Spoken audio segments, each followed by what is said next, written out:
ನಮಸ್ಕಾರ ಸ್ನೇಹಿತರೆ, ಎಸ್ವಿ ಪ್ರಪಂಚಕ್ಕೆ ಸ್ವಾಗತ. ನಾನು ಸುಮಾ. ನೀವೆಲ್ಲ ಹೇಗಿದ್ದೀರಾ? ನಾನು ಚೆನ್ನಾಗಿದ್ದೀನಿ. ನಾನಿವತ್ತೊಂದು ನಿಮಗೆ ತುಂಬ ಹೆಲ್ದಿಯಾಗಿರೋ ಒಂದು ಚಪಾತಿ ಪರಾಟನ ಮಾಡೋದು ಹೇಳ್ಕೊಡ್ತೀನಿ.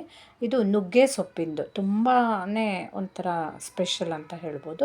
ನುಗ್ಗೆ ಸೊಪ್ಪಿನ ಪರಾಟ ಮಾಡೋಣ. ಹೀಗೆ ನಾವು ಒಂದು ಸ್ವಲ್ಪ ನುಗ್ಗೆ ಸೊಪ್ಪನ್ನು ನೀಟಾಗಿ ತೊಳೆದ್ಬಿಟ್ಟು ಅದನ್ನು ಹೀಗೆ ಬಿಡಿಸ್ಕೊಂಡು ಒಂದು ಬೌಲಿಗೆ ಹಾಕ್ಕೊಳ್ಳೋಣ.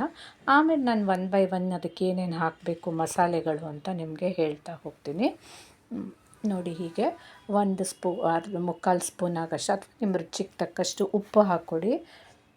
ಆಮೇಲೆ 1/4 ಟೀ ಸ್ಪೂನು ಅರಿಶಿನ ಹಾಕ್ಕೊಳ್ಬೇಕು. ಆಮೇಲೆ ಇಲ್ಲಿ 2-3 ಹಸಿಮೆಣಸು, ಅದು ಅಷ್ಟೇ ಖಾರಕ್ಕೆ ಬೇಕಾದಂಗೆ 1 ಇಂಚಾಗಷ್ಟು ಶುಂಠಿನ ಈ ರೀತಿ ಪೇಸ್ಟ್ ಮಾಡಿ ಅದಕ್ಕೆ ಬೆರೆಸ್ಕೊಳ್ಬೇಕು. ಹಾಗೆ ಇಲ್ಲಿ ಜೀರಾ ಪೌಡರ್, ಒಂದು ಅರ್ಧ ಚಮಚ ಜೀರಾ ಪೌಡ್ರ್ ಹಾಕ್ಕೊಳ್ಳಿ. ಆಮೇಲೆ ಗರಂ ಮಸಾಲ ಪೌಡ್ರ್ ಹಾಕ್ಕೊಳ್ಬೇಕು. ಆಮೇಲೆ ಒಂದು ಸ್ವಲ್ಪ ಖಾರ ಪುಡಿ, ಅದು ಆಗಲೇ ನಾವು ಹಸಿಮೆಣಸು ಹಾಕಿರೋದ್ರಿಂದ ಸ್ವಲ್ಪ ಸಾಕು, ಒಂಚೂರು ಖಾರ ಪುಡಿ ಹಾಕ್ಕೊಳ್ಬೇಕು. ಹಾಗೆ ಒಂದು ಸ್ವಲ್ಪ ಕೊತ್ತಂಬರಿ ಸೊಪ್ಪನ್ನು ಈ ರೀತಿ ನೀಟಾಗಿ ತೊಳೆದು ಬಿಡಿಸ್ಕೊಂಡು ಹೆಚ್ಚಿಟ್ಟು ಹಾಕ್ಕೊಳ್ಬೇಕು. ಫಸ್ಟು ಒಂದು ಮಿಕ್ಸ್ ಕೊಡೋಣ, ಅದಕ್ಕೆ ಎಲ್ಲ ಮಿಕ್ಸ್ ಆಗೋ ಹಾಗೆ ಮಾಡಿಬಿಟ್ಟು ಆಮೇಲೆ ಅದಕ್ಕೆ ನಾನು ಸುಮಾರು 1.5 ಕಪ್ ಆಗಷ್ಟು ಗೋಧಿ ಹಿಟ್ಟನ್ನು ತಗೊಂಡು ಅದಕ್ಕೆ ಮಿಕ್ಸ್ ಮಾಡಿದ್ದೀನಿ. ಅದಕ್ಕೆ ತಗೊಂಡು ಈ ರೀತಿ ಮಿಕ್ಸ್ ಮಾಡಿಕೊಳ್ಬೇಕು. ಎಷ್ಟು ನುಗ್ಗೆ ಸೊಪ್ಪು, ಇದಕ್ಕೊಂದು ನುಗ್ಗೆ ಸೊಪ್ಪಿಗೆ ಒಂದು ಹೆಸರಿದೆ, ಮಿರಾಕಲ್ ಟ್ರೀ ಅಂತ, ಮೊರಿಂಗಾ ಅಂತ ಹೇಳ್ತಾರೆ ಇಂಗ್ಲೀಷಲ್ಲಿ. ಇದಕ್ಕೆ ಮೊರಿಂಗಾದ ಮಿರಾಕಲ್ ಟ್ರೀ ಅಂತ ಹೇಳ್ತಾರೆ, ಅಥವಾ ಸೂಪರ್ ಫುಡ್ ಅಂತ ಹೇಳ್ತಾರೆ. ಇಲ್ಲಿ ನೋಡಿ, ನಾನು ಒಂದೇ 1 ಸ್ಪೂನು ಚಿರೋಟಿ ರವೆ ಬೆರೆಸ್ಕೊಂಡೆ. ಹಾಗೆ 1/4 ಲೋಟದಷ್ಟು ಮೊಸರನ್ನು ಸಹ ನಾವು ಸೇರಿಸ್ಕೊಳ್ಬೇಕು. ಅದು ಪರಾಟ ಆಗಿರೋದಕ್ಕೆ ಅದಕ್ಕೆ ಒಂದು ಸ್ವಲ್ಪ ಟೇಸ್ಟ್ ಕೊಡುತ್ತೆ, ಹಾಗಾಗಿ ಮೊಸರು ಸಹ ಸೇರಿಸ್ಕೊಳ್ಬೇಕು.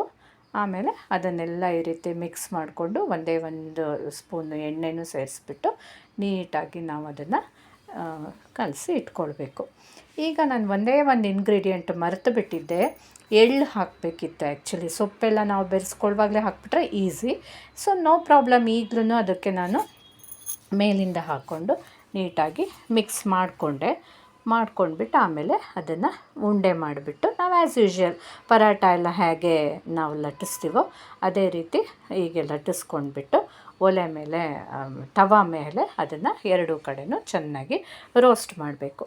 ಸೊ ಈಗ ನುಗ್ಗೆ ಸೊಪ್ಪಿನ ಯೂಸಸ್ಗೆ ಏನು ನಾವು ಹೋದರೆ, ಇದರಲ್ಲಿ vitamin C, calcium, protein, iron ಎಲ್ಲ ಇರೋದ್ರಿಂದ ಇದಕ್ಕೆ ಸೂಪರ್ ಫುಡ್ ಅಂತ ಹೇಳ್ತಾರೆ, ಅಥವಾ ಮೋಸ್ಟ್ ನ್ಯೂಟ್ರಿಯೆಂಟ್ ಡೆನ್ಸ್ ಪ್ಲ್ಯಾಂಟ್ ಅಂತ ಹೇಳಿಬಿಟ್ಟು ಸಹ ಹೇಳ್ತಾರೆ.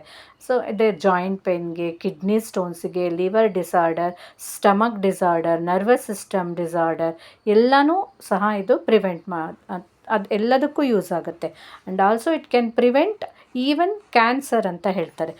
ಈಗ 2 ಕಡೆನೂ ನಾವು ಈ ರೀತಿ ಎಣ್ಣೆ ಹಾಕ್ಕೊಂಡ್ಬಿಟ್ಟು ಚೆನ್ನಾಗಿ ಅದನ್ನು ರೋಸ್ಟ್ ಮಾಡಿಕೊಳ್ಬೇಕು. ಅಷ್ಟಲ್ಲದೆ ಇದು ಒಳ್ಳೆ ಆ್ಯಂಟಿ ಆಕ್ಸಿಡೆಂಟ್. ನುಗ್ಗೆ ಸೊಪ್ಪು antibiotic, fight against mall nutrition, ಅಂದರೆ ಅಪೌಷ್ಟಿಕತೆ ಆಗಿದ್ದರೆ ದೇಹದಲ್ಲಿ ಅದರ ವಿರುದ್ಧ ಸಹ ಹೋರಾಡುತ್ತೆ. ಈವನ್ ಅದ್ರ ಪೌಡರ್ ಸಿಗುತ್ತೆ ಇವಾಗ, ಅದನ್ನು ನಾವು ತೊಗೊಂಡ್ಬಿಟ್ಟು ಖಾಲಿ ಹೊಟ್ಟೆಲಿ ಬೆಳಿಗ್ಗೆನೂ ಇದು ಮಾಡ್ಕೋಬೋದು. ಈ ರೀತಿ 2 ಕಡೆನೂ ರೋಸ್ಟ್ ಮಾಡಿಬಿಟ್ಟು ಅದನ್ನು ಹೀಗೆ ನಾವು ಮಾಡಿಕೊಂಡು ಅದರಲ್ಲಿ ಹಾಕೋ ಎಳ್ಳಲ್ಲೂ ಸಹ ಎಷ್ಟೊಂದು ಯೂಸಸ್ ಇದೆ. ಸೊ ಇದೇನಾದ್ರು ನಿಮ್ಗೆ ಇಷ್ಟ ಆಗಿದ್ದರೆ ಲೈಕ್ ಮಾಡಿ,